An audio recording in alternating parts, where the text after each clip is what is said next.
guy here, and I love vampires.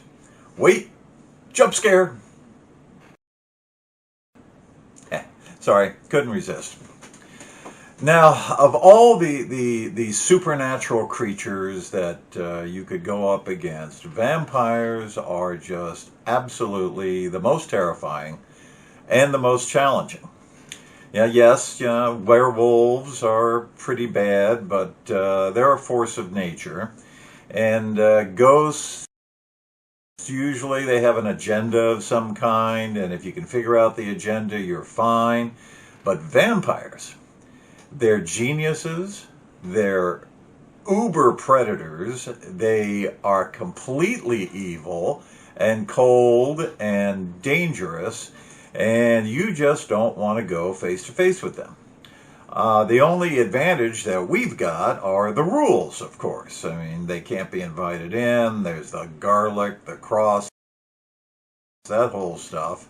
And if you can apply those rules properly and with enough strength and courage, you just might survive.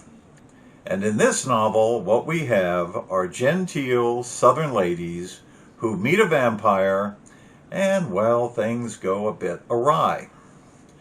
Patricia Campbell is the main character, and she is a southern housewife in a southern town, and she is exactly as I remember all those southern housewives that I knew back in the 60s when I lived down there. Congenial and sweet and pleasant, and willing to take a lot of crap until a point is reached, and then watch out.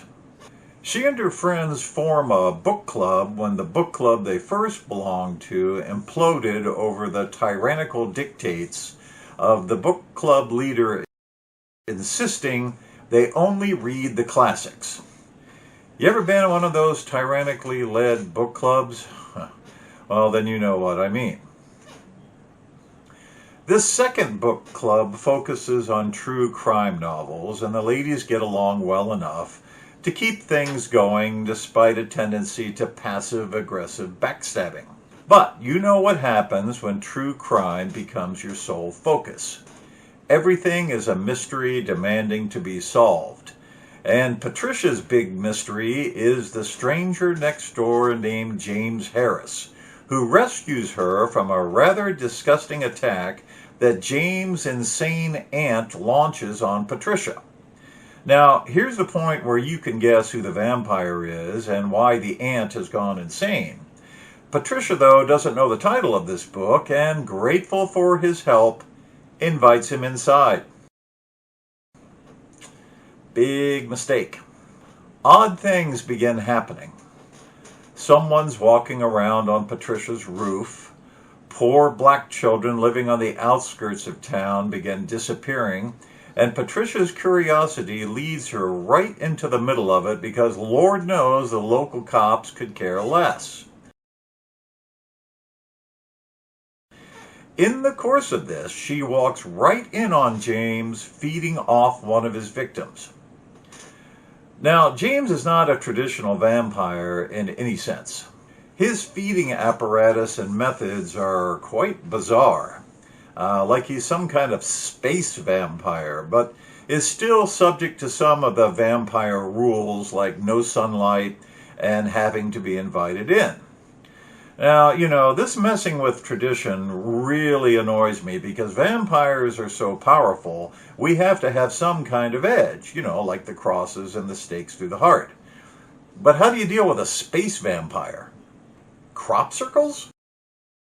Patricia, rightfully so, accuses him of vampirism, and everyone is just mortified that she could be this rude to such a charming young man. So to make up for it, the book club invites him to join.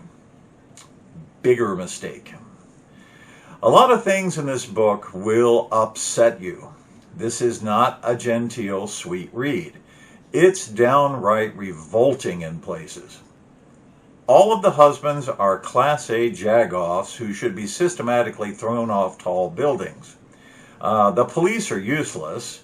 There is rape and child suicide, and you will be very frustrated before the rest of the club finally figures out what Patricia knows, and it's time to do something about this. 3 years, actually, in which a lot of very bad things happen. Hang in there, though. These are genteel Southern ladies, and they are made of steel. Old guy here. See you later.